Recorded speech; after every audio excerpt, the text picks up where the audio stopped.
Ja, guten Abend und herzlich willkommen zu einer neuen Veranstaltung in der Reihe der Utopische Raum im globalen Frankfurt. Mein Name ist Ramona Lenz, ich bin Sprecherin der Stiftung Medico International. Zusammen mit dem Institut für Sozialforschung und der Frankfurter Rundschau organisieren wir diese Reihe, der Utopische Raum im globalen Frankfurt, jetzt zum 4. Mal. Die Reihe steht dieses Mal unter dem Vorzeichen der Global Assembly, die im Rahmen des Paulskirchenjubiläums dieses Jahr im Mai stattfinden wird. Dazu haben wir im Mai dann 50 Menschenrechtlerinnen aus aller Welt eingeladen, die mehrere Tage lang miteinander diskutieren werden, wie es um Demokratie und Menschenrechte global bestellt ist. Sie werden sich mit Fragen und Themen globaler Reichweite beschäftigen und über Möglichkeiten und Bedingungen sprechen, wie diese in demokratischen Prozessen auf globaler Ebene behandelt werden können. Vor diesem Hintergrund steht die aktuelle Vortragsreihe unter dem Titel Kosmopolitismus von unten. Und genau damit beschäftigen sich die beiden Referentinnen als Soziolinguistinnen seit vielen Jahren mit Kosmopolitismus und was das mit Sprache zu tun hat. Beide sind Soziolinguistinnen an der Viadrina-Universität in Frankfurt-Oder. Britta Schneider hat dort eine Professur für Sprachgebrauch und Migration. Sie ist außerdem Mitglied im Rat für Migration und in ihrer Forschung beschäftigt sie sich mit Fragen von sprachlicher Vielfalt im Zusammenhang mit Migration, Digitalisierung und Globalisierung. Dazu hat sie unter anderem in Australien, Belize und Deutschland geforscht. Eine ihrer aktuelleren Publikationen trägt den schönen Titel Von Gutenberg zu Alexa, posthumanistische Perspektiven auf Sprachideologie. Sie wird uns gleich einen kleinen Einblick in die kosmopolitische Soziolinguistik geben. Außerdem stellt uns Rostom ihre aktuelle Forschung vor. Rostom ist in Syrien geboren und hat Masterabschlüsse in Literaturübersetzung und Soziolinguistik. Seit 2021 arbeitet sie zwischen Berlin, Marseille und Tunis an ihrer sprachanthropologischen, kann man das so sagen, Doktorarbeit, für die sie sich mit der Aneignung und Veränderung von Sprache in transnationalen migrantischen Zusammenhängen zwischen Westafrika und Westeuropa auseinandersetzt. Die Vorträge werden beide ungefähr insgesamt 45 Minuten dauern. Sie werden teilweise auf Deutsch, teilweise auf Englisch sein. May versteht Deutsch, spricht aber lieber Englisch. Deswegen müssen wir jetzt auch nicht übersetzen, aber es wird einfach, die Sprachen werden so gesprochen, wie sie sind. Wir haben keine Dolmetscherin heute Abend dabei. Ja, und wie fast immer seit der Corona-Pandemie wird die Veranstaltung live im Netz übertragen und anschließend auch dort abrufbar sein. Wer keinesfalls zu sehen sein möchte, wendet sich bitte an die Kollegen da von der Technik, weil, also wie gesagt, es wird übertragen und anschließend auch noch dort im Netz zu sehen sein.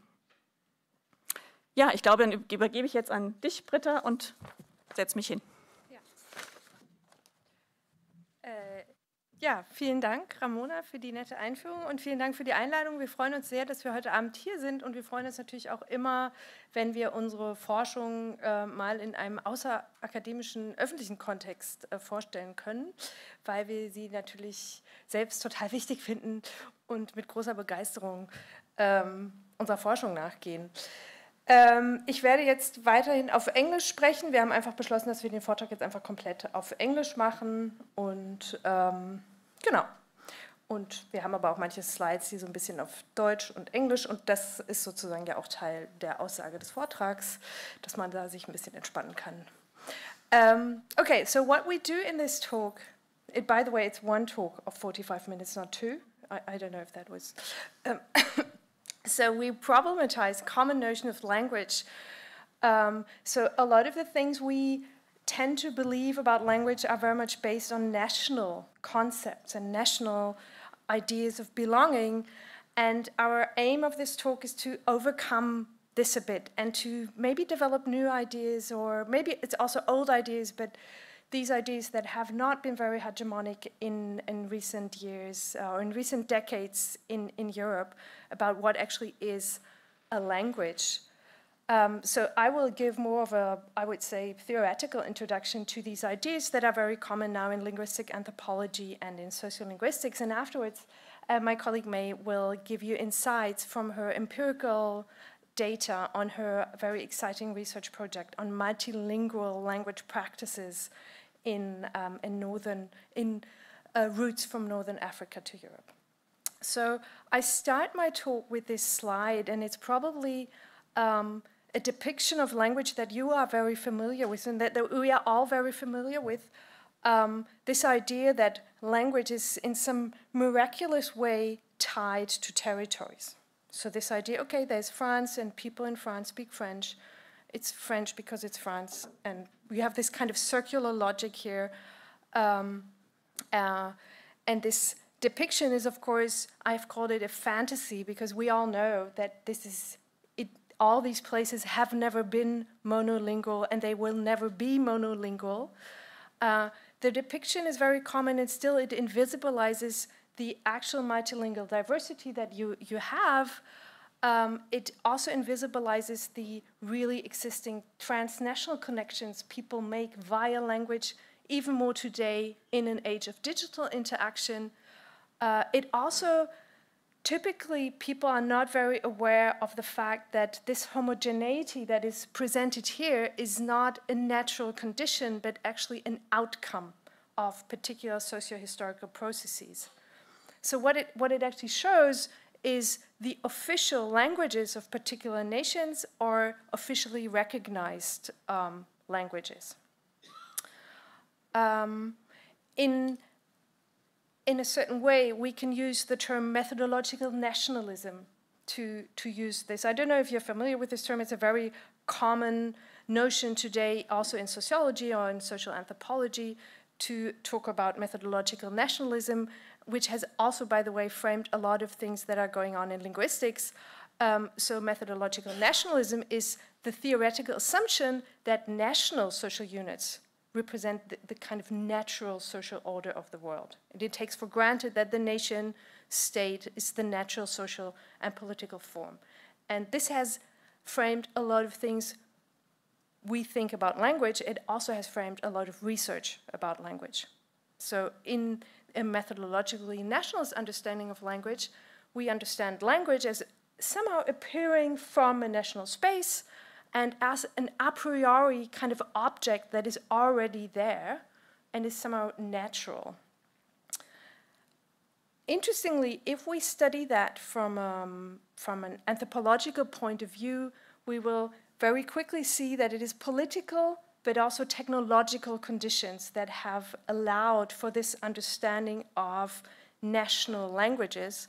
So an important aspect has been the invention of writing and the invention of the printing press that has allowed for an understanding of languages appearing in territorial spaces. So it already has been this media philosopher that you probably know, Marshall McLuhan. He is the one with this famous sentence, "The medium is the message." And he actually says, what we have called nations in recent centuries did not and could not precede the advent of Gutenberg technology any more than they can survive the advent of electric circuitry with its power of totally involving all people in all other people. So when we think of language as a cultural practice, and then think of what happened once people invented the printing press and used it, it's very clear that this has been a crucial moment of distributing the idea, first of all, that there should be one form of language that is normed, which is related also, by the way, to the capitalist interest of those who had the printing press. Of course, it wouldn't have been very profitable for people to print a book, for example, that is only understandable to one village. They wanted to sell it to many people, so they had to make sure that there is a standard that is understandable in a larger territory.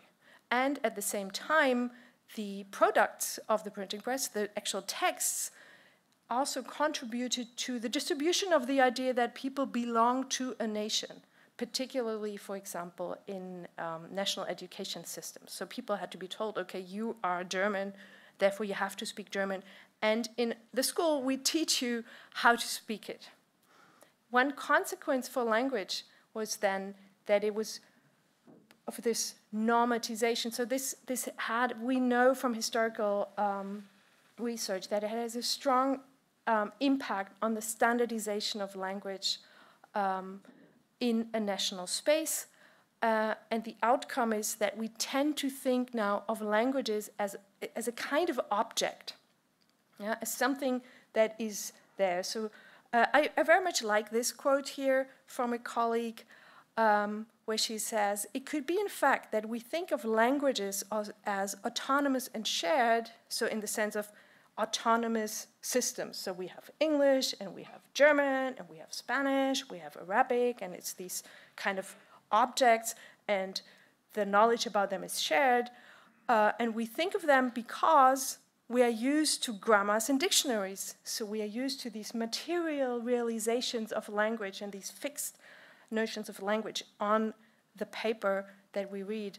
And here also, I go back to the quote now, because the experiences with language we are most self-conscious about, school experiences, for example, tend to involve the standardized national written varieties that are codified in grammars and dictionaries. So again, here we have this idea that the material practices, the cultural material practices of transforming sound that we produce with our bodies into signs on paper have contributed to this idea that languages are there and something that is fixed and something that we can access when we read the Duden and when we read the dictionary. This is the real language.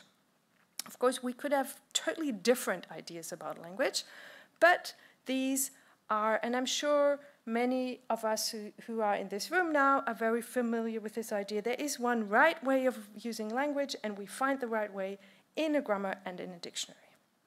So the implications of these, what I would call national imaginations of language, are, first of all, let me now basically summarize the national imaginations of language. So we have this idea that language arises from culturally homogeneous spaces.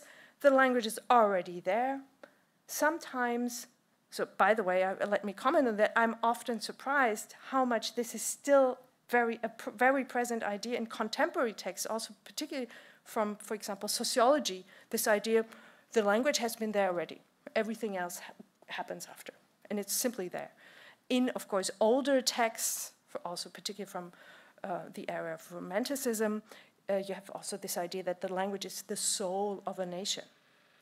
And another consequence is, and this also has been very impactful in linguistics, this notion of natural language. So natural language, as a result, is if two people face-to-face speak with each other in the same language. This is classified as natural language.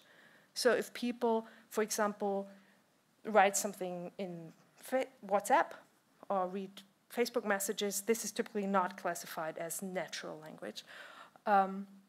Another kind of epistemological effect is the idea that the meanings of words and the meanings of sentences are stable and transparent and understood by everyone.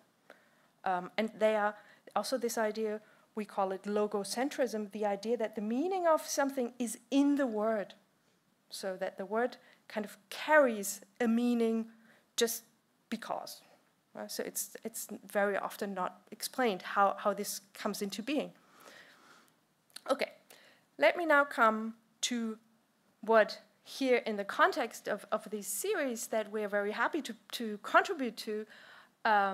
So what would be then a cosmopolitan idea of language? So sociologists have spoken much more about cosmopolitanization than linguists have. Here I have, again, another quote, just to make sure that we are on the same plane here.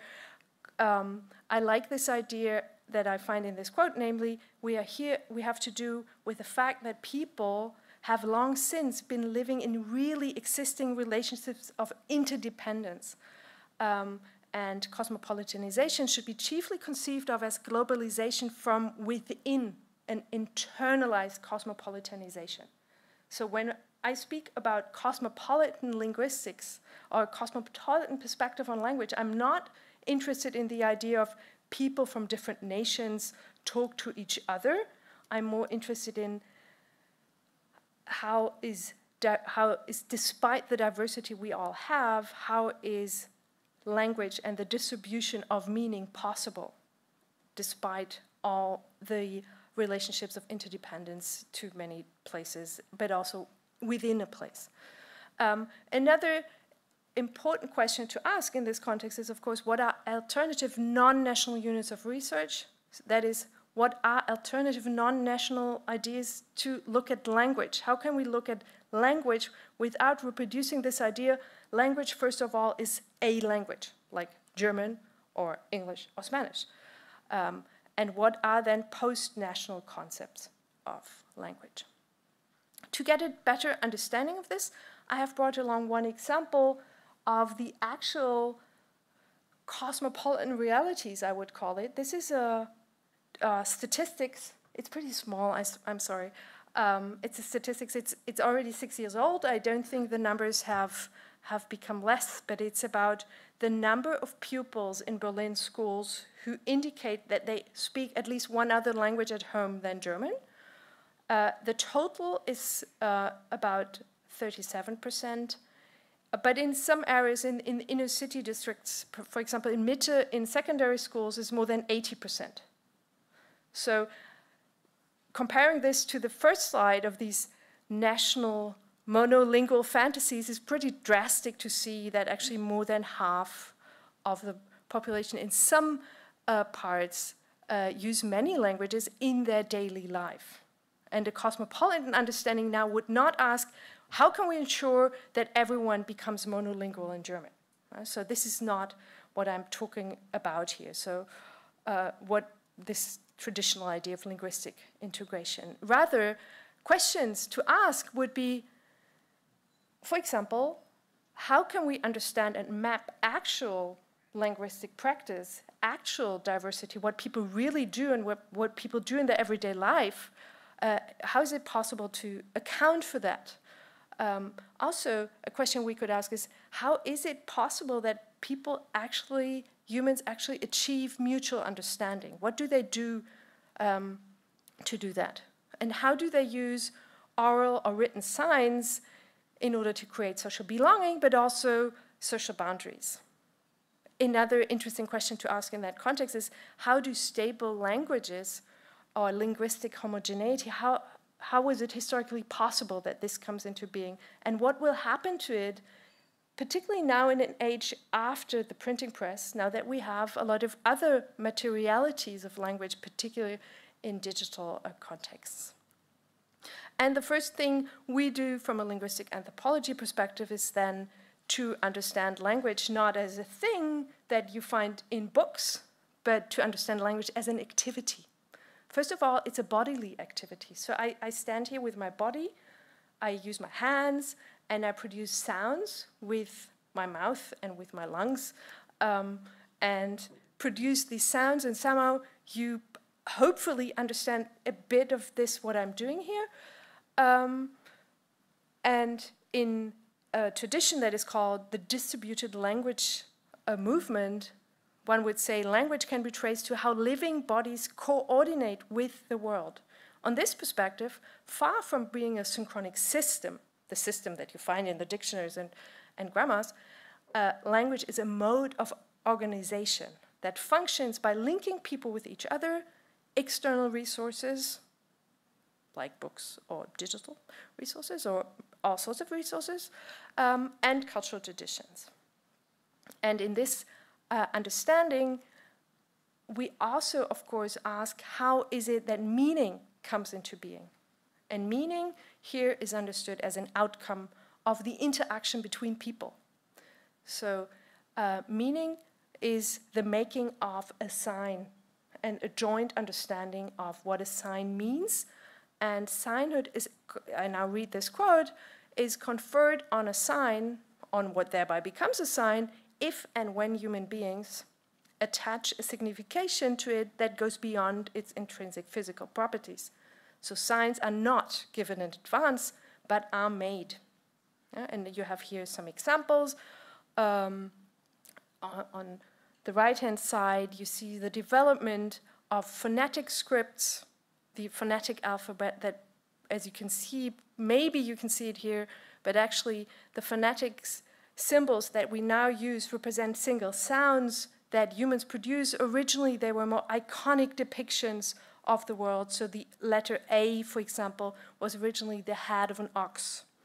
and then over time it became a self-reference to body movements of humans. And then you see other signs where you can also see that signs can have multiple meanings and also can have meanings that emerge without an intention. I mean, I think here particularly of the emojis. So most people would see here a peach and an aubergine. Some people here in the room may be familiar with the fact that it is now also used to, so most people, younger people use these signs to refer to body parts.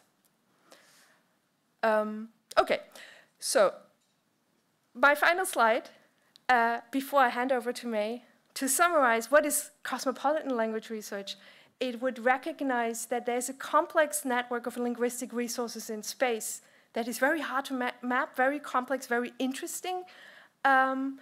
We understand languaging as a verb, a practice, something we do, and it is an interactive, embodied, and cooperative activity that brings about signs and at the same time brings about social relationships. Standard national languages that have been so naturalized in our culture are, in this understanding, an outcome of specific modernist European histories that involve print literacy and the naturalization of elite speech as an index of the nation. Of course, there's much, much more I could say to that, but I think we now come to the more interesting case study on Arabic acquisition practices during mobility, and I hand over to May.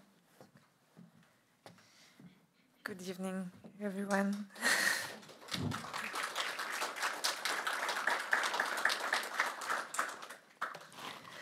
Thank you for the invitation again. So when I was in France, I live in France, and I was in France since 3 years, in 2015, when I was working in translation, most of the time with people who have arrived recently to France and who have arrived through irregular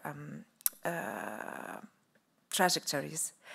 And I was surprised in this context to hear Arabic from people who came from countries where they were not supposed to speak Arabic, or use also the Arabic in a way that I never heard before and doesn't look like any known variety.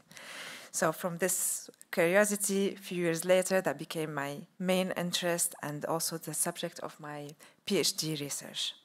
So for the geopolitical context, I will not be so long on this because I imagine that in this room you are very familiar with this context of mobility and of migration. So the people who are in this, who participate in this research, have all moved from West Africa to North Africa, and especially have passed by Libya. This, of course, is a historical, as you can see, since centuries, people are going through these ways, and this is also roots of all kind of mobility of ideas and people, resources, etc. But as we can see in this representation of IOM, I don't know, probably you're familiar with this organization, this mobility is represented as migration. These are migration routes that all head to the north. They go by Libya, and this is often to go to Europe. So the people that I have interviewed and who have participated in this research did take this road. I mean, they are in Europe, but they are very minority, statistically speaking. And this kind of representation, other than justifying things like policies of border externalization, it overshadows much more complex and interesting movements and dynamics of mobility that happens. So just one thing that I will emphasize before passing to something else is that in Libya specifically, it has been a country of immigration for the last 60 years since the exploitation of petrol, and was depending on immigrants for that time. And it's still a destination of immigration. That's something we cannot imagine with all the discourse around Libya and what the images that we can see today. So one of those things that are overshadowed about the dynamics of the mobilities is that they are stepwise migration. That means people would leave from one place and go to another country. They will try to live, and maybe they go farther. So it takes its own steps. So it's not linear. This is, of course, the hindered mobility, so that because of all these policies or migration policies, that means there's always obstacles that the people have to overcome if they want to go farther. And in relation to this, the plans and the strategies are changing all the time. So one could go to a place thinking that it's a transition to go farther, but they might settle, and vice versa. So those mobilities are non-linear and could take several years, and that implies that people live and socialize in different places, and with this they acquire, develop, and practice new languages. So one of those practices is Arabic, the practice of Arabic. So what is Arabic? Rather than one language, Arabic is a continuum of practices. There's the standard Arabic, so the official language, the printed language, the language that is used in education, and when the country has Arabic as an official language, so this is what it means. But the daily life and most of the aspects of life happens in varieties of Arabic. And this is one representation of the varieties. And this is another representation of the varieties, which could show the two differences here, about 8 varieties, and here about 25 varieties. That shows that there's no objective differentiation of languages when it's not about standard languages. That also there's no real borders. And we can see also that the varieties here, even in the most complex way, does not correspond to nation states. At the same time, those states are very, very young, but we still people commonly refer to, say, Algerian Arabic or Moroccan Arabic, but it's more about geographical indication, or like the variety that is spoken in the capital, or something like that. So what happened, so I collected that data since 2019 in different places, first in Sicily, then in Paris, then in Marseille. Recently I did in Berlin, and I'm going in 2 weeks to Tunisia. So I first wanted to find something in common between a lot of people, but very fast I understood that I have to focus on individual stories, and I will come to this later. And so the interviews are qualitative. That means I might meet the person several times. The interview can go up to 3 hours 30. So they are long, they go into details, and they also ask people about their biographies, and it's about the feelings. So, and the interviews are plurilingual. We use Arabic and French and Italian and English, and this is because these are the languages that I can speak. And if I could speak other languages, they would be able to use it also in the interviews, because most of the people that I meet know more languages than I do. What happened in the beginning is I fast realized that 2 people who come from the same country, who has, so the case of 2 participants who come both from Senegal, both are Fula speakers in their homes, and the Fula is a language that's spoken widely in Africa, in different places.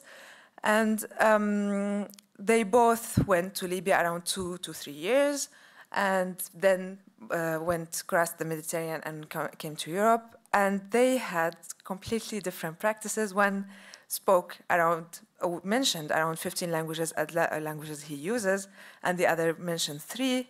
One used Arabic in his daily life, the other did not, used it really occasionally. So it was important, I thought, in this, with these results, it's more important to focus on individual trajectories and stories to be able to go deeper and see all the aspects of language use. So I adopt here the language biography approach, with what was developed by Britta Busch, German, I think. And I will quote here what she says about biographical approaches. Although biographic approaches rely on individual accounts, they are not primarily interested in the uniqueness of the particular life story as such, but in what its apparent singularity can reveal about specific dimensions of language practices and ideologies that are neglected when taking an assumed average speaker as representative of a certain group. So I will present here one biography, one narrative account. The name, of course, was changed. This is not the real name of the participant. So Abdel Haq was 17 years old when he left his village near Agadez in Niger and went to Libya without specific expectations on what he's going to do there as work or etc. He arrived to the southern city of Sabha, and there he stayed in a house with Nigerians for a moment, and then in different places later. He describes Libya as or the places where he was in Libya as very diverse, and I quote here. I mean, Libya in the first place is like in a big house. You are on the 4th floor, right? You find some people on the 1st floor, people on the 2nd floor, on the 3rd, and on the 4th, different kinds of people. I mean, sometimes Egyptians, you find Tunisians, you find Sudanese, Chadians, Niger. I mean, they differ like that. For me, where I lived, there were Egyptians, Tunisians, Senegalese, Chadians, and Senegalese and Sudanese, like that, I mean. So I'm reading only the translation, I'm not reading the original transcript is in Arabic.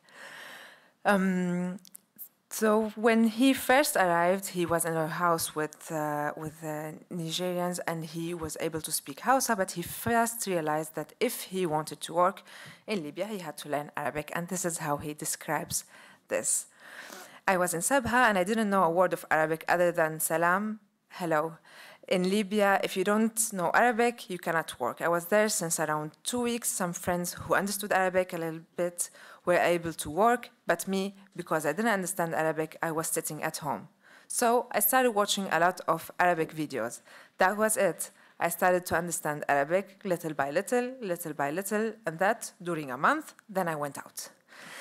And so what we can also see in this narrative about how and why, especially how he acquired repertoires of Arabic in the beginning, is that he used media and he used electronic media. So one cannot only think about the languages that are practiced locally, but also has to think about all the mobile resources that one is exposed to.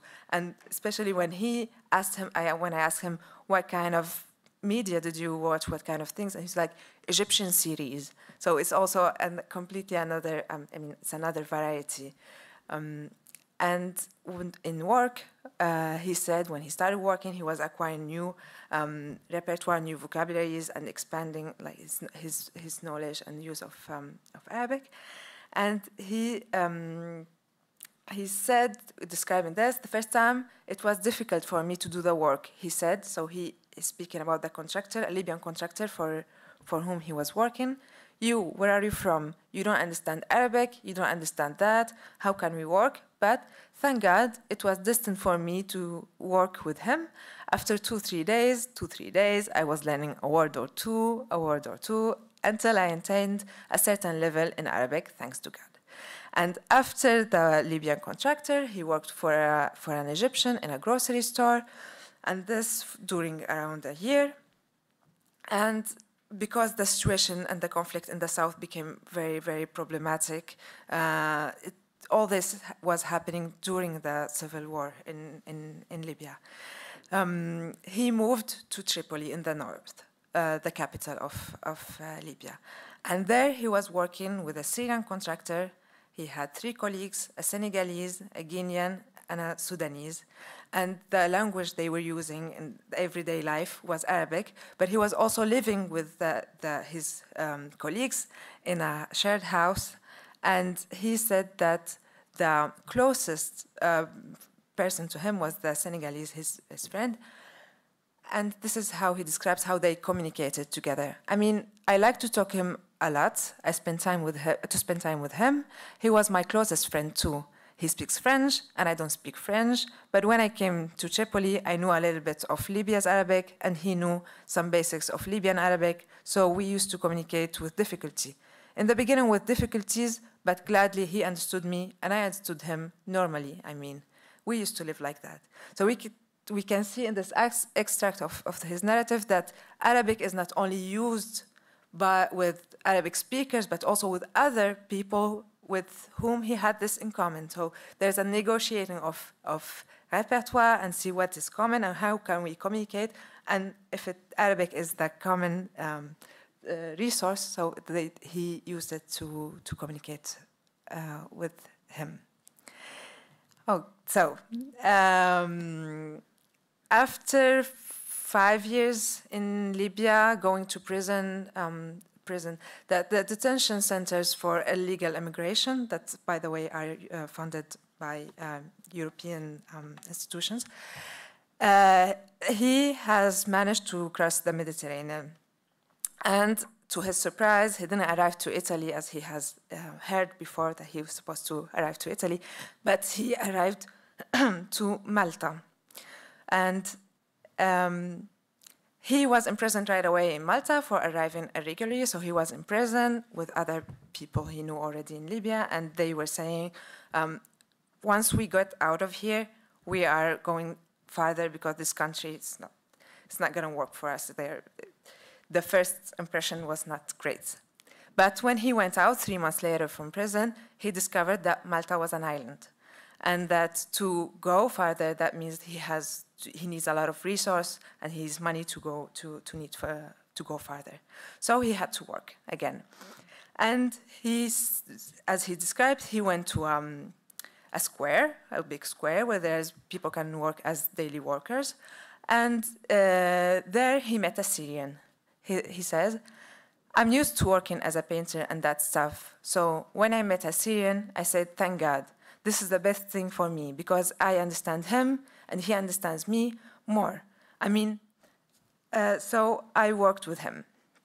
So he worked there with a Senegalese, a Sudanese, and the Syrian contractor, and the work was happening mostly on Arabic. The Senegalese didn't speak Arabic, so the Syrian contractor used to speak with the Senegalese in English, and there was a translation happening when he used to translate when they needed to understand. But little by little in this context, Abdelhak started also understanding and acquiring repertoires of English. So we can see also in this extract that in Malta, which is already a trilingual country with Maltese in English and Italian, he managed to socialize and to work using a fourth language. So it was important not what is the language of the country in which he was, but in the language that is used in the social network. After 1 year almost in Malta, he managed to go to France, and he was in a residency in the south of France, near Marseille.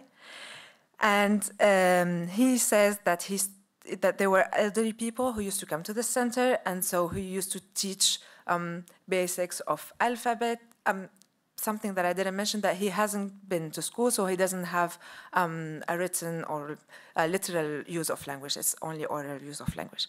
So there he was learning the alphabet and basics of French, but he says to have learned the most through a meeting with a Moroccan woman. So he says, then I met a woman, Souka. Her name is Souka, from Morocco. She also knows how to speak Arabic, of course. Her Arabic is a little difficult, but we understand each other, normal. She was in the residence, not the same residence, but not far from us, like 15 minutes away. We used to talk a lot. She knew French. She was there since a while, so she used to speak to me in French sometimes, and I replied in French. This is why, little by little, I learned French. So we see in this description here, he describes that knowledge of Arabic repertoire helped him to acquire French repertoire. So it was like a bridge, in a way, to acquire repertoire in French. And he also mentioned using Arabic with a person from Nigeria who was in Libya, that his social circle is very, there's a lot of Arabic speakers in his social circle, especially Sudanese and people from Chad who are Arabic speakers.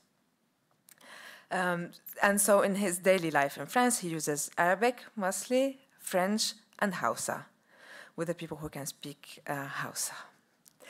And he speaks also here about his use of electronic media. So he says that he watches a lot of things on YouTube. He showed me how he does it with the vocal research.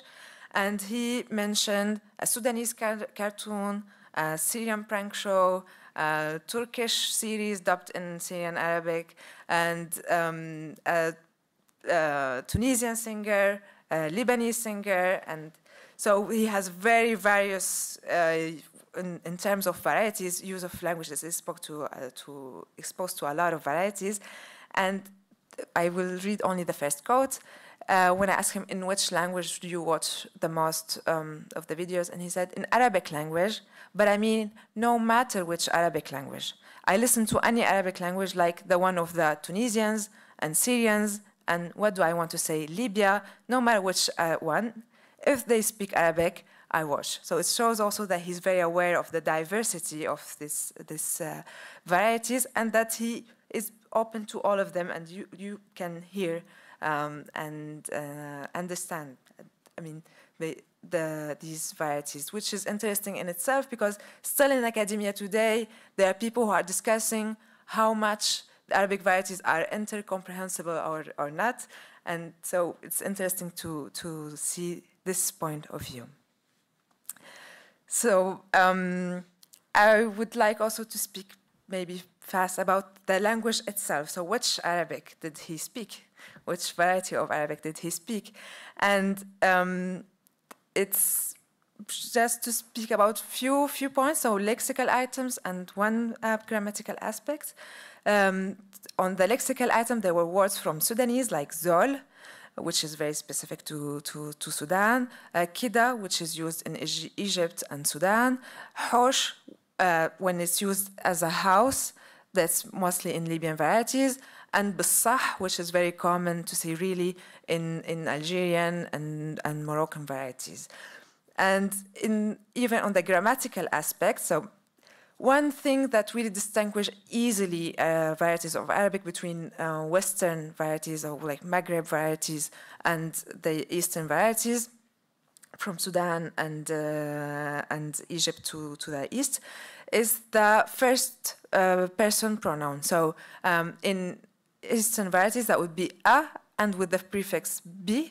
So if I say a verb is ashrab or bashrab, to drink, and in the Western varieties that would be with n for the first person, nashrab.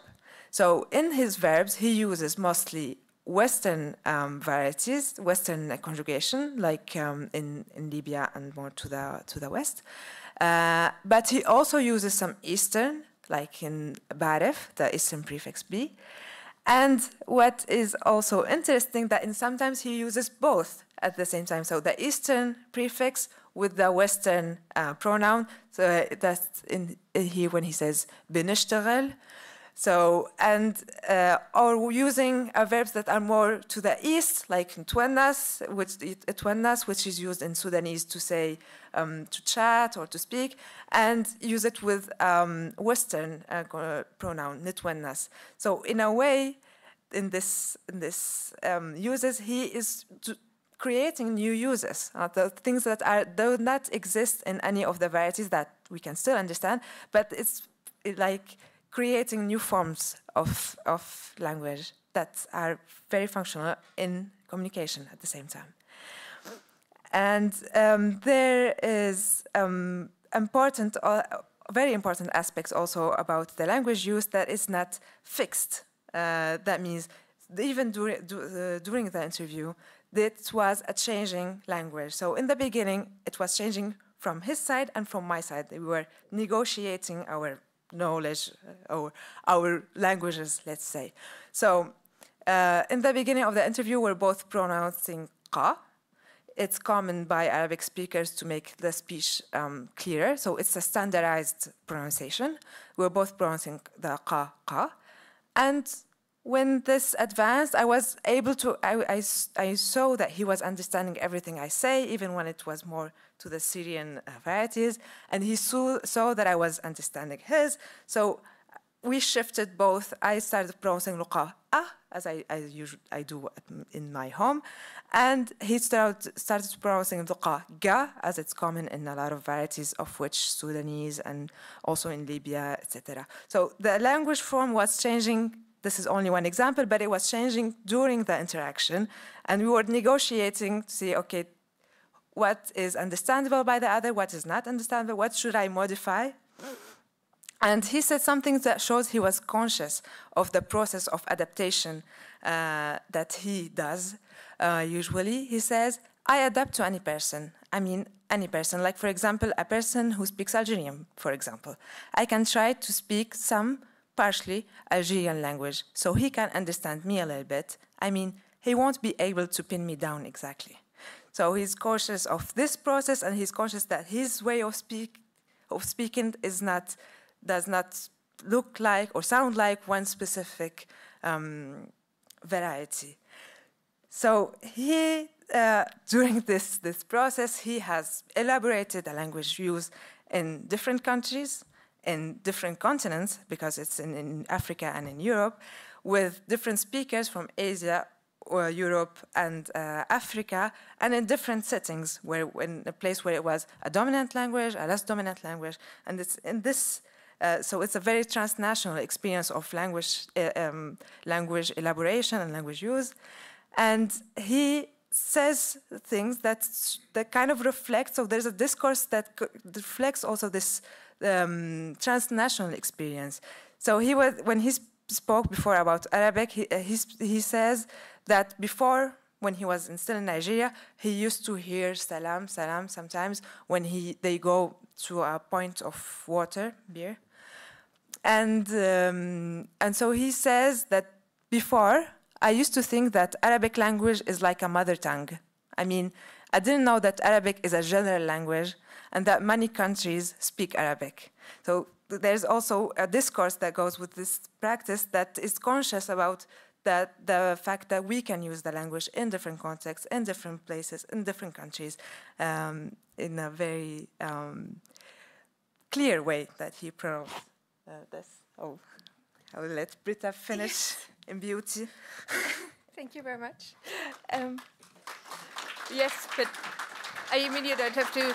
We just thought we have this final wrap up of what you have just seen was a wonderful illustration of this entire idea of thinking about language in a cosmopolitan sense and understanding that regular, standardized, and stable patterns of language that we in Europe are very much used to, or that is also taught to us in school and university, are to do with stable social networks and politics of sedentariness and the norms and hierarchies that come along with it, and as we have seen also certain technological practices and conditions.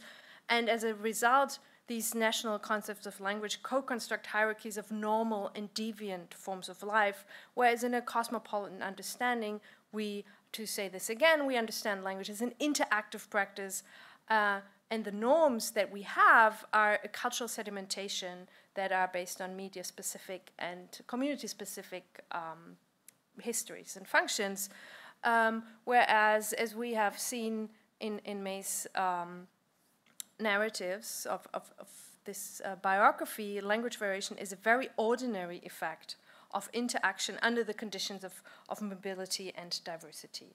So yeah, we thank for your attention, and we're very much looking forward to your questions and the discussion. Thank you.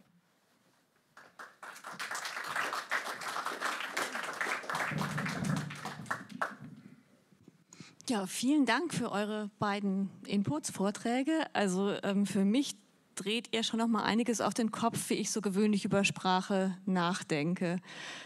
Ich versuche mal eine Frage zu formulieren. Also du hast den Abdulhak beschrieben als jemand, der mit einer ziemlichen Leichtigkeit sich in neue sprachliche Kontexte begibt. Das ist für ihn eine Überlebensstrategie, er muss das tun, aber es scheint ihm ziemlich leicht zu fallen. Ich bin mit einer Sprache groß geworden, habe dann irgendwann angefangen, in der 6. Klasse mühsam, 5. Klasse mühsam eine neue Sprache zu lernen. Und da gab es auch immer das Thema der Begabung. Manche sind sprachbegabt, andere sind es nicht. Some are talented, others are not. Ist das ein Thema, was bei euch eine Rolle spielt, ob man talentiert ist, eine Sprache zu lernen, oder ist das irrelevant?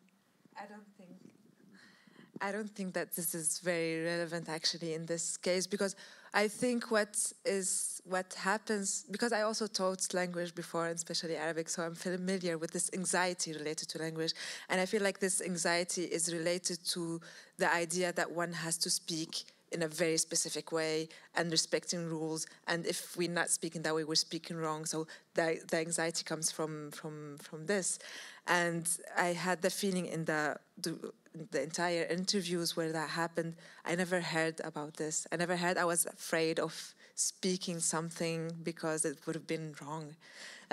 This is the thing, and the second thing is the language acquisition is not happening in a room or classroom. It's happening in interaction with people. You need this, you speak, you see water, you say water, so you're always connecting signs with sounds, and that makes the entire process probably easier. I mean, this is what I imagine, at least. Ja, ich glaube, mehr hat schon alles gesagt. Also ich weiß nicht, ob ich die Frage jetzt so richtig verstanden habe, dass es auch darum geht, wie es vielleicht von unserer Wissenschaftsperspektive dazu aussieht. Tatsächlich gibt es in meinem Feld auch ganz wenig, also diese Frage der Begabung, ob Leute jetzt begabt oder weniger begabt sind, ist tatsächlich auch nichts, mit dem man sich jetzt beschäftigt in meinem Feld. Das wäre eben eher so in der Spracherwerbsforschung. Ich würde es gar nicht ausschließen, dass das vielleicht das gibt. Ne? Interessanterweise ist es aber so, ich habe mal so einen Kurs unterrichtet, Second Language Acquisition, wo wir eigentlich in jeder Stunde dazu kamen, dass eigentlich keiner genau weiß, warum es so ist, dass manche Leute das irgendwie so sehr schnell lernen und andere vielleicht weniger schnell. Es ist ein sehr unterbeleuchteter Fakt oder sehr unterbeleuchteter Aspekt in diesem Forschungsbereich, eben sich mit dieser Anxiety und diesen emotionalen und identifikatorischen Aspekten zu beschäftigen. Meistens ist eben diese Second Language Acquisition Schiene sehr stark also eine kognitive Idee, mit dieser Idee, es gibt irgendwie dieses System, das muss da irgendwie in den Kopf, und manche können das irgendwie besser als andere und keiner weiß irgendwie warum. Wenn man sich aus meinem Bereich kommt, vor allem diese Sprachbiografieforschung, die ist super interessant, weil sie sich dann eben gerade mit diesen emotionalen Reaktionen und vor allem dieser Anxiety, also dieser Angst davor, etwas falsch zu sprechen, wie das es ja sehr zentral ist in unserer Sprachkultur, weil man sich dann ertappt fühlt, weil man sich schämt.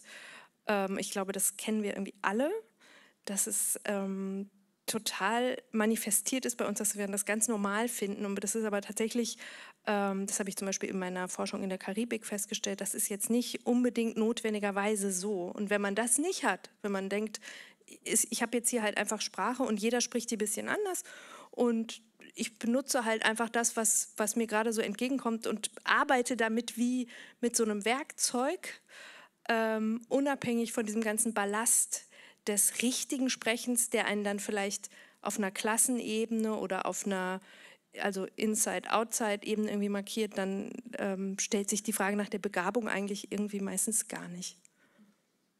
Ich Ich würde jetzt noch ein, zwei Fragen stellen, aber gerne schon mal sammeln für eigene Anmerkungen und Fragen, auch im Chat. Vor ein paar Tagen war der internationale Tag der Muttersprache und dazu habe ich einiges im Radio gehört. Das ist ein Tag, der von der UNESCO ausgerufen wird zur Förderung sprachlicher und kultureller Vielfalt und Mehrsprachigkeit. Und da wurde gleichzeitig bedauert, es gibt also rund 6.000 Sprachen auf der Welt, wurde gesagt, und es wurde bedauert, dass alle 2 Wochen eine Sprache ausstirbt. Wie würdet ihr das fassen? Ist das was wir bedauern müssen oder entsteht auch permanent etwas Neues? Weil so wie ihr Sprache versteht, ist das eben nichts, was es vorhanden gibt, sondern was permanent im Tun, in der Praxis neu produziert wird. She was is it actually a problem if languages die? Okay. Or is it not a problem because we're having new forms all the time? Ja, das wird natürlich sehr kontrovers diskutiert, diese Frage. Es gibt tatsächlich in meinem Bereich Leute, die sagen, ja, klar, sterben Sprachen. Aber wenn wir natürlich mit diesem Blick auf Sprache gucken, gibt es ja sozusagen Sprachen gar nicht. Und sie sind nur ein Effekt von bestimmten kulturellen Praktiken. Und es entstehen, genau wie du sagst, natürlich permanent neue Bedeutungen, neue Formen und diese Diversität von Formen und Gesprächspraktiken und Semantiken von bestimmten Praktiken, und die ist ja viel diverser als vorher. Wenn man zum Beispiel mal an digitale Social-Media-Interaktionen denkt, also es ist sehr viel sichtbarer geworden, eine Diversität von Sprachpraktiken, zum Beispiel eben in digitalen sozialen Medien, die eben diese Diversität uns sehr viel mehr vor Augen führt, wie sie schon immer existiert hat, aber eben weil sie jetzt verschriftlicht ist, sehen wir sie auch. Das schon. Ich würde es aber trotzdem nicht, da es ja auch gleichzeitig so ist, dass auch wenn wir so einen dekonstruktivistischen Blick auf Sprache haben, ist es ja trotzdem ein total wichtiger Markierer für Zugehörigkeit. Und die meisten Menschen leben damit, dass sie sich einer Sprache zugehörig fühlen. Und auch wir können das noch so dekonstruieren, aber ich meine, ihr habt das wahrscheinlich gemerkt, während unseres Vortrags benutzen wir ja diese Begriffe auch. Wir sagen ja auch, das ist Arabisch, das ist dies, das ist das. Und wir sagen auch nicht, dass man da rauskommt. Und wenn jetzt ganz viele Sprachen, metaphorisch gesprochen, sterben, sagt das natürlich was über hegemoniale Praktiken, über ökonomische Bedingungen von Leuten, die eben zum Beispiel nicht mehr in bestimmten reproduktiven Verhältnissen leben können, sodass sie die sprachlichen Praktiken, die bei ihnen Tradition sind, weiterführen können, sondern sie sehen eben häufig ökonomische Notwendigkeiten, das aufzugeben. Und das, also ich muss sagen, also ich persönlich finde das dann trotzdem traurig. Also bei allem, weil dieses Dekonstruktivistische heißt ja nicht, dass es nicht eine empirische Realität und eine emotionale Realität für Leute hat und natürlich auch Gruppen schafft, die in ganz vielen Kulturen schafft die Vorstellung, wir sprechen eine Sprache, schafft erst die Gemeinschaft und dann gibt es die halt in der Form nicht mehr. Es gab schon 2 Meldungen, deswegen gebe ich jetzt gerne gleich ab. Habt ihr ein Mikro oder soll ich meins abgeben? Eine Sekunde, wir müssen ins Mikro sprechen, damit das online auch zu verstehen ist. Ich gebe mal meins ab. Da ist eins, okay. Ja, also ich habe erstmal vielleicht zu dem Punkt, ob Sprache mit Talent zu tun hat, ob manche das schneller erlernen oder so.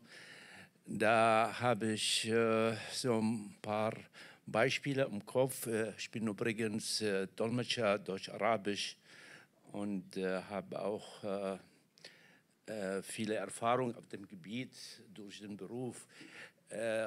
Zum Beispiel jetzt, wenn in Agadir, Marokko, merkt man, dass manche Kinder sprechen Deutsch, um einfach zu überleben. Also Deutsch ist nicht jetzt, weil ich Lust habe auf Deutsch, sondern um die Touristen ansprechen zu können, muss man einfach Deutsch können, auch als Kind, um irgendwas zu verkaufen. Ja? Ich komme aus Bagdad, Irak, und dort die Schule besucht und wir hatten unheimlich Schwierigkeiten, Englisch zu lernen, obwohl viele Jahre Englisch gehabt. Warum? Weil das ist eine andere Denkweise, andere Welt. Also man kann eine Sprache nur erlernen, lernt man später nur, wenn man sich auch in die Welt der Sprache hineinversetzen kann. Und während zum Beispiel die Nordafrikaner sind der europäischen Sprachen viel näher, geografisch, kulturell, geschichtlich. Und deswegen erlernen sie auch sehr schnell, viel schnelle Sprachen, denke ich. Das hat auch damit zu tun. Erstmal zu diesem Punkt. Also das hat viel mit praktischen und mit geografischen, was alles zu tun und nicht jetzt so einfach talentiert per se oder so. Ja. Als ich von dieser Veranstaltung gehört habe, da hatte ich eine Frage im Kopf und habe gesagt, wie ist das eigentlich? Also ich bin auch Gerichtsdolmetscher und bin oft am Gericht und merke, wie die Menschen, also die Nicht-Deutschen jetzt, also für die Dolmetscher sind Araber, wie sie mit diesen Paragraphensprache hier geschlagen werden, ja. Und zum Beispiel so eine Abteilung Abschiebe, das jetzt eine soll abgeschoben werden und da soll ich für ihn 7, 8 Seiten irgendein Zeug, volle Paragraphen und Bürokratie, so, was er nicht versteht, aber gezwungenermaßen muss ich das dolmetschen. Und das sind so absurde Situationen und man fragt sich, oder die Frage, die, ja gut, das ist ein deutsches System, man lebt hier, aber inwiefern, und das ist jetzt die Frage vielleicht, inwiefern diese Juristerei hier sozusagen auch dadurch auch Menschen ausschließt. Ja? Und wie kann man das reformieren? Da habe ich auch keine Idee, wie das geht. Ja? Vielleicht letzte Bemerkung, neulich hat eine Freundin sich darüber aufgeregt, sie war in Berlin und sagte, sie findet das unmöglich, dass jetzt alle Menschen nur noch Englisch sprechen. Ja? Und wieso hast du damit ein Problem? Ja, also das ist eine Armut der Sprache und so. Ich weiß nicht, vielleicht können Sie das was sagen, also mir einfach durch den Kopf. Ja. Also über Menschen im Asylverfahren habe ich auch eben nachgedacht, als du beschrieben hast, wie den du interviewt hast, wie der geswitcht ist zwischen verschiedenen Dialekten, weil soweit ich weiß, wird in der Verfahren ja oft auch versucht, die Herkunft zu verifizieren, indem man Dialekte rückführt auf ein bestimmtes Land, eine bestimmte Gegend. Und das wird ja total fragwürdig, wenn Leute sich auf so eine Weise eben vielfältige Dialekte und Sprachen aneignen. Go for it. Vielen Dank. Ich finde das total spannend. Und also jetzt noch, ich stelle mir das als einen harten Job vor, bei Gericht zu übersetzen. Und da gibt es auch total spannende Forschung zu und ich bewundere das sehr, das zu machen. Und gleichzeitig zu der Frage, dieses juristische Deutsch, also da kam mir das Wort, also du hast ja zu Beginn gesagt, ich bin mit einer Sprache aufgewachsen. Aus der Perspektive, aus der wir so kommen, würden wir sagen, niemand spricht nur eine Sprache, sondern es gibt diesen Begriff von Bakhtin, Heteroglossia. In Wirklichkeit sprechen wir alle ganz viele unterschiedliche Genres. Wie ich jetzt hier rede, rede ich natürlich nicht genauso, wie wenn wir jetzt nachher vor der Tür stehen und Wein trinken. Ja? Oder wie ich mit meinem Hund oder meinen Kindern oder meiner Mutter rede. Ja, wir sind wahnsinnig gut darin, ständig sehr subtil hin und her zu shiften zwischen unterschiedlichen Repertoires. Und wir haben nur in der Schule gelernt, dass wir ja nur eine Sprache sprechen. In Wirklichkeit stimmt das ja überhaupt nicht. Und dieses juristische Deutsch ist ja ein Genre, das vollkommen entfernt ist von irgendeinem Alltagsdeutsch. Und das hat ja auch eine quasi wie so eine mathematische Logik. Das entspricht überhaupt nicht einer normalen Sprachlogik. Ich habe tatsächlich auch eine Studentin, die promoviert in Jura und hat jetzt angefangen, bei uns noch ihren Linguistik-Master zu machen, weil es da überhaupt nicht reflektiert wird in ihrer Ausbildung, dass diese Sprache, die sie benutzen, was völlig anderes ist und was auch so eine ganz logozentrische Ideologie hat, dass nämlich die Bedeutung irgendwie in dem Wort einfach so ist. Und dann auch angenommen wird, alle verstehen auch dasselbe unter diesem Wort. was ja selbst, und wenn man eben diese 7 bis 8 Seiten von Text auch jemandem nicht juristisch gebildet mit Deutsch als Erstsprache geben würde, würden wir ja auch das überhaupt nicht verstehen, worum es da geht, wenn man mal ganz ehrlich ist. Genau, das kann ich nur eigentlich dazu sagen. Das ist ein ganz spezielles Genre mit einer ganz eigenen, wie ich sagen würde, Sprachideologie von wie Sinn, wie Bedeutung in Worten steckt, die total anders ist als eben Alltagssprache. Das andere zu dem Englisch in Berlin, da habe ich tatsächlich auch mal so eine kleine Forschung zu gemacht. Ich habe so 2 Publikationen dazu auch gemacht, zu dem Englisch in diesen Hipster-Café-Bars in Berlin. Ja? Also weil es ja tatsächlich in so zentralen Gegenden in Berlin diese Cafés mittlerweile gibt, wo man seinen Kaffee nicht auf Deutsch bestellen kann, sondern wo man auf Englisch, wo man dann sagt, einen Kaffee bitte und dann, oh sorry, I don't speak German. Und es ist so, huh? Okay. Ah ja, ja, gibt's, ist natürlich ein Ausdruck auch von hegemonialen Sprachverhältnissen, wer wann seine Sprache sprechen kann oder ihre Sprache. Und es ist, ja, wie wir da in diesem Interview jetzt diese Woche ja auch gesagt haben, es ist eben immer zugleich einschließend und ausschließend. Englisch hat so sehr stark dieses natürlich, macht es das sehr zugänglich für ganz viele Leute. Natürlich schließt es auch gleichzeitig Leute aus. Aber natürlich sagt es auch was über hegemoniale Sprachverhältnisse in unserer Welt. Und genau, könnte ich jetzt noch mehr darüber erzählen. Es hat unheimlich Spaß gemacht, mit diesen Leuten da Interviews zu führen. Aber das würde jetzt vielleicht, wäre es etwas ein anderes Thema. Dann gab es hier vorne noch 2 Meldungen.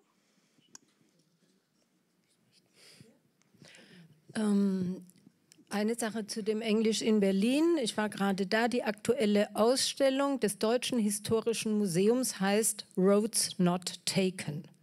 Also ein englischer Titel für eine Ausstellung des Deutschen Historischen Museums.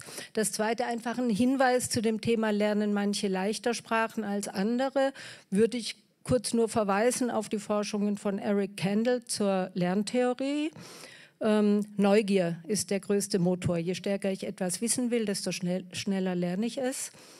Und dann habe ich noch was zum Thema Ausschluss, was ja nicht nur im juristischen Bereich ist, sondern also ich regelmäßig erlebe in einer Grundschule, wo ich Kindern mit Migrationshintergrund helfe, Deutsch zu lernen. Und mir zerreißt das Herz, weil sie haben keine Chance, weil sie zu Hause eine andere Sprache sprechen und jetzt schon in der 2. Klasse, sage ich mal, die Sachaufgaben nicht mehr verstehen. Noch dazu, wo sie in einer Klasse sind mit 100% Migrationshintergrund. Ne?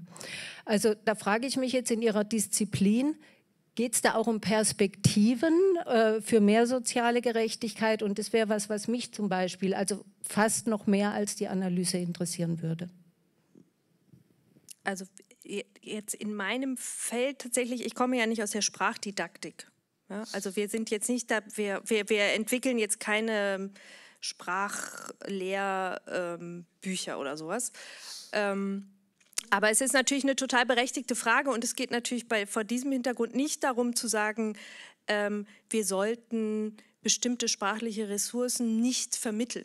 Es ist ja offensichtlich, dass es sinnvoll ist, in bestimmten Kontexten bestimmte sprachliche Ressourcen zu erwerben und auch sinnvoll sein kann, Leuten dabei zu helfen, diese sprachlichen Ressourcen zu erwerben. Es ist halt im deutschen Bildungssystem wirklich sehr ausgeprägt, was eben zum Beispiel Ingrid Gogolin, vielleicht ist es ja auch so, kommt auch so aus dem Grundschuldidaktikbereich, schon in den 80ern von dem monolingualen Habitus der multilingualen Grundschule gesprochen hat, dass es als normal angesehen wird, einfach, dass der gesamte Unterricht auf Deutsch stattfindet und dass es sehr häufig nicht gesichert ist, dass Kinder, die nicht Deutsch schon können, dass sie das erwerben mit einem extra Unterricht in der Schule. Also wenn ich das zum Beispiel meinen Kolleginnen und Kollegen in den USA oder in Neuseeland erzähle, dass bei uns viele Kinder ohne ein Wort Deutsch zu können in einer deutschen Klasse sitzen, wo nur Deutsch gesprochen wird und sie keinen extra Unterricht bekommen, dann glauben die mir das gar nicht. Sie sind so, nein, das kann ja gar nicht sein. Das ist ja total ungerecht.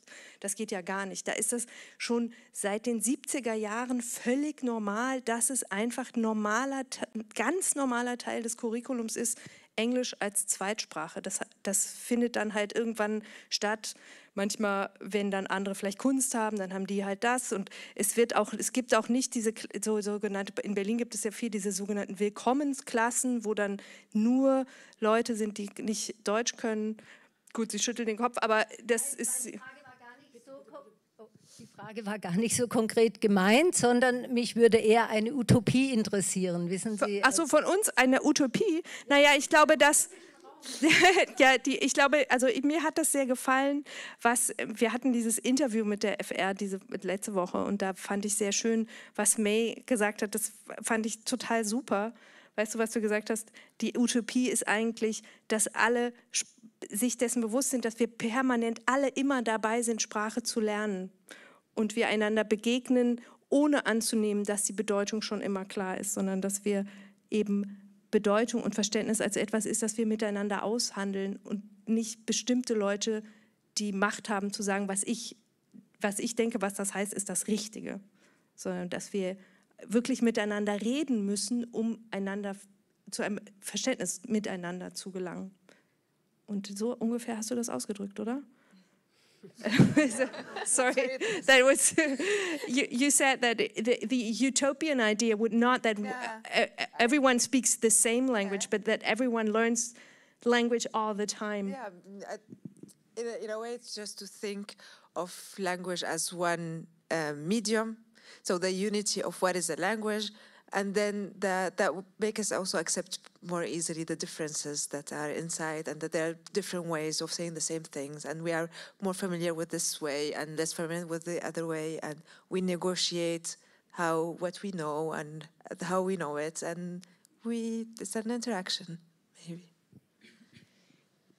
Gut, dann will ich aber dann noch mal ganz kurz eingehen. Ich meine, das Problem ist doch wirklich, dass dann in der Schule dann trotzdem das Deutsch das ist, was gelernt werden muss, damit man auch die entsprechenden Aufgaben versteht, ja, und das machen kann und dann so gesehen in der Schule performt, ja. Ich möchte aber nochmal auf einen anderen Aspekt hinaus. Das ist quasi Deutsch dann in der Schule als so quasi die hegemoniale Sprache, die auch bedeutet, andere auszuschließen. Und zwar auch aktiv auszuschließen und ihnen auch zum Teil ihre Lebensmöglichkeiten zu nehmen. Oder das ist die Gefahr, ne? dass ihnen auch Lebensmöglichkeiten genommen werden. Und ich meine, da wäre auch nochmal die Aufgabe, darüber nachzudenken, was sowas quasi Utopisches sein könnte in der Sprache, um das zu öffnen, um auch für viele den Zugang nochmal zu ermöglichen. So, und jetzt fange ich nochmal andersrum an, tut mir leid, ne? Aber ich komme aus einem kleinen sektiererischen Bereich, nämlich der Wissenschaft, ja? Und da erlebe ich es eher andersrum, ne? Die Offenheit, die du jetzt beschrieben hast, wie Leute sich die Sprache aneignen, damit arbeiten und sich, so gesehen kann ich dann auch sagen, eine Welt erschließen, erlebe ich jetzt andersrum. Ja? Es ist so, dass auch im deutschen Wissenschaftsbereich, ja, Englisch der Standard ist. Und Englisch auch mehr und mehr einzieht, selbst in die Lehre. Ja? Das heißt, dass auch bestimmte Seminare gar nicht mehr auf Deutsch sind. Ich möchte jetzt nicht dieses hohe Lied des Untergangs der deutschen Kultur singen, das möchte ich nicht. Ne? Aber mir scheint es manchmal auch, und ich erlebe das vor allen Dingen beim Publizieren so, dass auch eine englische Standardsprache gesetzt wird, die noch nicht mal zulässt, dass man zwischen dem amerikanischen Englisch und dem englischen Englischen wechseln darf, sondern man muss sich einer Sprache quasi zuordnen, auch quasi wie das Schriftbild dann aussieht. Ne? Das ist das eine, da kann ich auch sagen, das ist doch irgendwie lächerlich, dann mache ich halt das Z anstelle von dem S, ja, bei Internationalization und so weiter.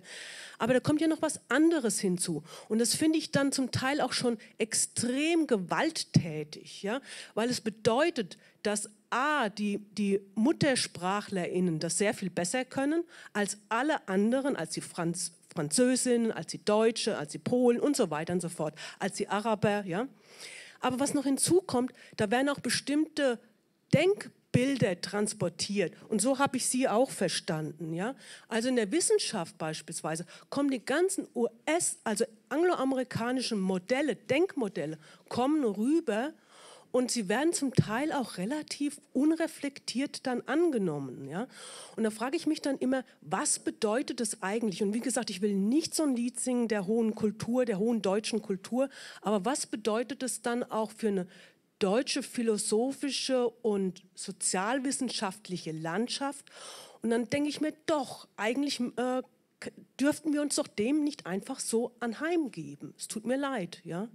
Auch an so diesen hegemonialen Entwicklungen. Nur ich weiß nicht, wo man sich dann trifft bei dem, was du gesagt hast, ja. Ja, da könnten wir jetzt, glaube ich, den ganzen Abend weiterreden. Ich teile ganz viel von dem, was du gesagt hast und auch dass die Entwicklung wirklich total das sind hegemoniale Entwicklungen, die da sind. Und wenn ich dann gerade, damit befasse ich mich jetzt viel mit eben solchen automatisierten Sprachgenerierungsdingen, wie jetzt, was ja viel in der Presse jetzt immer ist, mit ChatGPT, das sind ja auch totale Verstärker davon, dass nicht nur bestimmte Sprachmuster, sondern auch bestimmte Arten, Wissen zu vermitteln. Die Struktur von Texten, zum Beispiel wie man zum Beispiel so einen Journal-Artikel schreibt, dass man irgendwie erst kommt irgendwie das Abstract und dann kommt die Theorie und dann kommt die Methode und dann kommt dies und das und das und das muss genau so sein. Und wenn man jetzt bei ChatGPT irgendwas fragt, dann kommen natürlich auch nur solche Texte raus, weil das sind halt die dominant sind in dem Korpus, mit dem das Ding gefüttert wurde. Also das... Kannst du das Ding noch mal kurz erläutern? Was ist das? Achso, das ist so ein, das ChatGPT, also es gibt jetzt ja so automatisierte, also es gibt ja maschinelle Übersetzung, ja? So Google Translate oder DeepL, das kennen vielleicht viele. Und jetzt seit Ende November ist was online, das heißt ChatGPT und das ist dann man nennt das ein Sprachmodell, da kann man, das schreibt einem automatisiert Texte. Da sagt man zum Beispiel, ich habe das mal mit meinen Studierenden ausprobiert, ich habe denen gesagt, sie sollen mal alle, da kann man auf so eine Webseite gehen, da habe ich gesagt, sie sollen mal fragen, was ist Diskurs?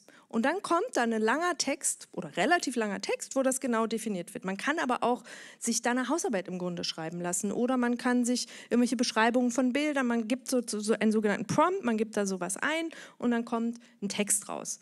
Und diese Texte, die da rauskommen, das ist eben so eine künstliche Intelligenz, die wurde mit wahnsinnig viel Daten gefüttert und ja, das ist, also ich würde mal sagen, erschreckend gut.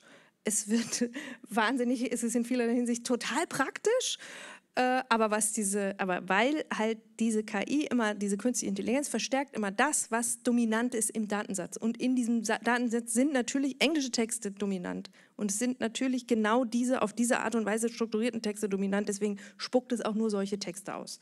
Das heißt, wenn ich jetzt in Zukunft Hausarbeiten korrigiere, kann ich sehr sicher davon ausgehen, dass meine Studierenden das auch benutzt haben, weil das halt irgendwie super praktisch ist.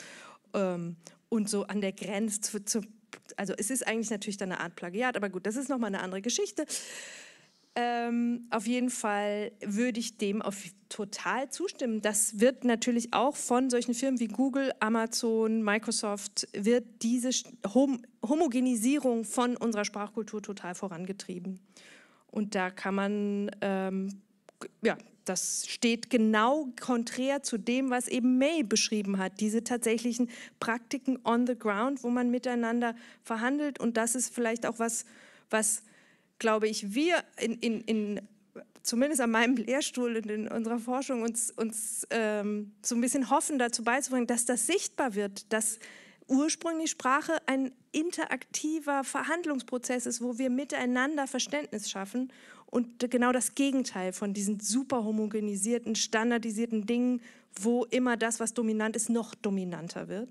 Und da kann man darauf hinweisen und da kann man, also ich habe das ja auch schon mal erwähnt, also wir haben zum Beispiel jetzt so einen Studiengang bei uns an der Uni etabliert, wo man anfangen kann, wenn man nur Englisch spricht, aber man kann nicht aufhören, wenn man nur Englisch spricht, sondern man muss zwischendrin Deutsch erwerben und auch noch eine dritte Sprache. Also man muss mindestens dreisprachig wieder rauskommen. Also das kann man ja machen. Man muss ja nicht sagen, entweder oder, ich mache entweder Englisch oder Deutsch, sondern man kann ja einfach an verschiedenen, auch in Schulen sagen, okay, du kannst Arabisch, dann lass doch mit Arabisch anfangen und gucken, was wir dann oben drauf packen. anstatt zu sagen, entweder das oder das. Das sind halt diese monolingualen Denkstrukturen, die wir an der Stelle haben. Und ich glaube, um dieser Hegemonialität was entgegenzusetzen, können wir nur mehrsprachige Institutionen schaffen eigentlich. Danke. Es gab jetzt noch eine Meldung, aber vorher die Frage, ob im Chat irgendwas ist. Ja? Genau, eine Frage aus dem Chat, und zwar relativ kurz und knapp. Gibt es wirklich so etwas wie eine Language als Soul of a Nation?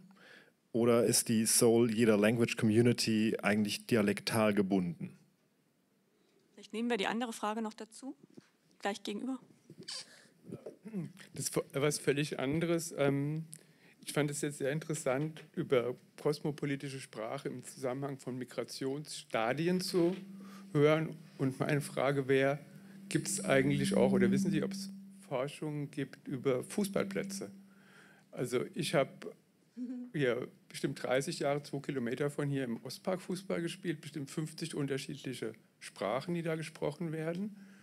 Fußball ist natürlich eine Körpersprache und außerdem ein universelles Regelwerk, also das beherrschen jeder, man muss nicht unbedingt Deutsch sprechen, aber im Zweifelsfall, es gibt viele multilinguale Mannschaften und da war meiner Ansicht nach das Deutsche nicht das Hegemoniale, sondern der kleinste gemeinsame Nenner.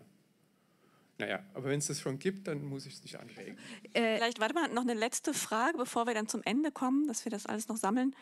Ansonsten belassen wir es bei den beiden letzten Fragen. Also einmal Fußball und also zu dem Fußball, das gibt relativ viel tatsächlich, die Fußballlinguistik, aber die beschäftigt sich zum Beispiel damit, wie RadiosprecherInnen irgendwie, die über, naja, egal, also solche Sachen. Aber das wäre auf jeden Fall ein total interessantes Feld, die Mehrsprachigkeit auf dem Fußballplatz mal sich näher anzugucken. Das ist, glaube ich, noch sehr unterbeleuchtet und würde sich auf jeden Fall lohnen, wie dann Leute eben in dieser ja auch körperlichen Praxis dann miteinander Bedeutung aushandeln. Das wäre total spannend. Also sollte man auf jeden Fall mal jemanden drauf ansetzen. Weil jetzt gesagt wurde, kurz, also zu der Frage der Seele einer Nation, das ist natürlich so eine romantische Vorstellung, die hat was damit zu tun, dass sich Nationalstaaten darüber legitimiert haben, zu sagen, wir haben eine Sprache und deswegen, das ist sogar heute noch so in politischen Diskursen, wenn eine Gruppe sagen kann, wir haben eine Sprache, dann wird gesagt, deswegen haben sie auch das Recht auf Autonomie. Das ist eigentlich ein politischer Akt. Und diese Frage der Seele, das ist, würde ich mal sagen, vielleicht eher theologisch kann man das sagen. Also mit der Seele, das habe ich jetzt persönlich in meiner Forschung irgendwie nichts zu tun. Aber sozusagen das, was Leute als authentisch empfinden, vielleicht ist es das, ist sehr häufig tatsächlich das, was sie zu Hause, was wir vernakulare Sprache nennen würden, die Sprache der sozialen Nähe, die meistens nicht verschriftlicht ist, tatsächlich, ja. Vielleicht ist es das. Vielleicht dann von mir noch eine allerletzte Frage. Also ihr habt im Interview mit der Frankfurter Rundschau auch davon gesprochen, dass Sprache sich gerade im Netz, aber nicht nur da, dass die immer mehr dereguliert wird. Dass es eigentlich verschiedene Sprachen gibt, die von der Standardsprache abweichen. Und jetzt wurde schon eine Frage in die Richtung gestellt, dass mit einer Regulierung ja auch eine Homogenisierung einhergeht, was Machtvolles einhergeht, was bestimmte Varietäten unterdrückt und auch politische Implikationen hat. Es geht ja nicht nur um Sprache, es geht ja immer um ganz viel mehr. Das ist ja was du jetzt auch kritisch nochmal gesehen hast. Gleichzeitig fragt man sich auch in manchen Bereichen, warum es so große Widerstände gibt gegen manche Formen der Deregulierung oder dass man bestimmte Wörter vielleicht erstmal nicht mehr sagt, dass man mit dem Gendern beginnt oder nicht beginnt. Das ist ja ganz groß emotional aufgeladen. Und die Frage ist ja da, wer fühlt sich davon unterdrückt oder warum gibt es so emotionale Reaktionen darauf? Also ich glaube, dass das ist eben dieser zentrale Teil von Sprache, der uns in der Schule nicht vermittelt wird. Sprache ist eben nicht nur ein Transportmittel zur Übertragung referenzieller Informationen, sondern es prägt ganz stark unsere Vorstellung davon, wer wir selber sind. Wie wir sprechen, sagt, wie wir glauben, wer wir sind. Und deswegen geht es emotional auch so tief. Und deswegen reagieren auch Leute. Ich glaube, das ist wirklich ganz normal, dass Leute sehr emotional darauf reagieren, wenn man ihnen sagt, wie du redest, das ist irgendwie falsch. Ja? Also zumindest eben in unserer Standardsprachkultur, wo wir alle Jahre darauf verbracht haben, in der Grundschule und in der weiterführenden Schule, zu erlernen, wie man richtig redet. Und ich glaube, dass insbesondere die Leute, die deswegen auch zum Beispiel beruflich sehr erfolgreich sind, weil sie das geschafft haben, so genauso toll zu reden oder zu schreiben, total allergisch darauf reagieren, wenn jetzt jemand kommt und sagt, nee, also das ist leider falsch. Du hast hier schon immer alle diskriminiert und hast das irgendwie schlecht gemacht. Also ich glaube, das ist relativ verständlich, dass da Leute emotional darauf reagieren in dieser Standardsprachkultur, und zugleich ist es eben der Effekt davon, sich verabschieden zu müssen von der Vorstellung, die Standardsprache ist neutral und hat keine politische Positionierung. Auf einmal ist diese politische Positionierung da, wenn ich sagen kann, Schüler oder SchülerInnen. Wenn ich jetzt nur noch Schüler sage, wenn ich mich jetzt hier hinstelle und nur sage, meine Studenten sagen, dann komme ich nicht mehr raus, dann ist es nicht mehr neutral. Und das, auch da sind auf einmal mehrere Formen, ist aufgrund der Historie unserer Standardsprachkultur, glaube ich, kommt da noch so on top zu allem. Ja. Und dass es natürlich instrumentalisiert wird von bestimmten Leuten. Also dieser ganze Diskurs wird ja meistens nicht so sehr emotional geführt von den Leuten, die diese Form benutzen, sondern von denen, die sie nicht benutzen. Und dieser Diskurs wird so groß gemacht, ja nicht von denen, also die meisten meiner Studierenden benutzen geschlechtergerechten Sprachgebrauch und alle möglichen Formen, und es wird überhaupt kein Bohai darum gemacht irgendwie. Das ist ja immer nur in der Zeitung, dass man dann liest, wie schrecklich das alle finden. Ja, vielen Dank. Vielleicht noch eine letzte Frage an dich, May, weil wir, glaube ich, auf deine Forschung auch gucken in der Hoffnung, dass da was Utopisches raus entsteht oder was drin angelegt ist. Vielleicht kannst du noch mal sagen, was für dich das Utopische in dem ist, was du beforscht hast. Du hast ja mit Menschen zu tun, die teilweise heftige Geschichten hinter sich haben, die viele Monate, viele Jahre auf der Flucht sind. Und du guckst dir die Sprache an, die sie verwenden, die sie tun. Und siehst, du hast es schon gesagt, mit dem Sprachenlernen. Also was siehst du da an utopischem Potenzial in deiner Forschung aufscheinen? Yeah, what is the utopian potential in your research? In my research, what would be? I have no idea. No, what I would like, what I think why I like doing what I do is also to show all the possible potentials of language use, possible potentials of combinations and of contact, of interaction, of relationships in society and with people. And so this is what it shows for me, and this is what I would like to show also. This is because most of the people have been through very, very awful conditions, and it's so beautiful to see that from these awful conditions they got very positive things, new languages, relationships, friendships, love and experience. So this is for me what I'm interested in language, because I'm interested in the experience also of what happens, and this is what I like to share. Wunderbar, vielen Dank.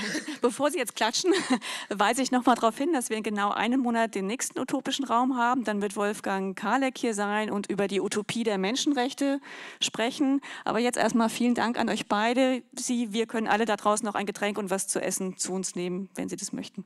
Vielen Dank, dass Sie da waren.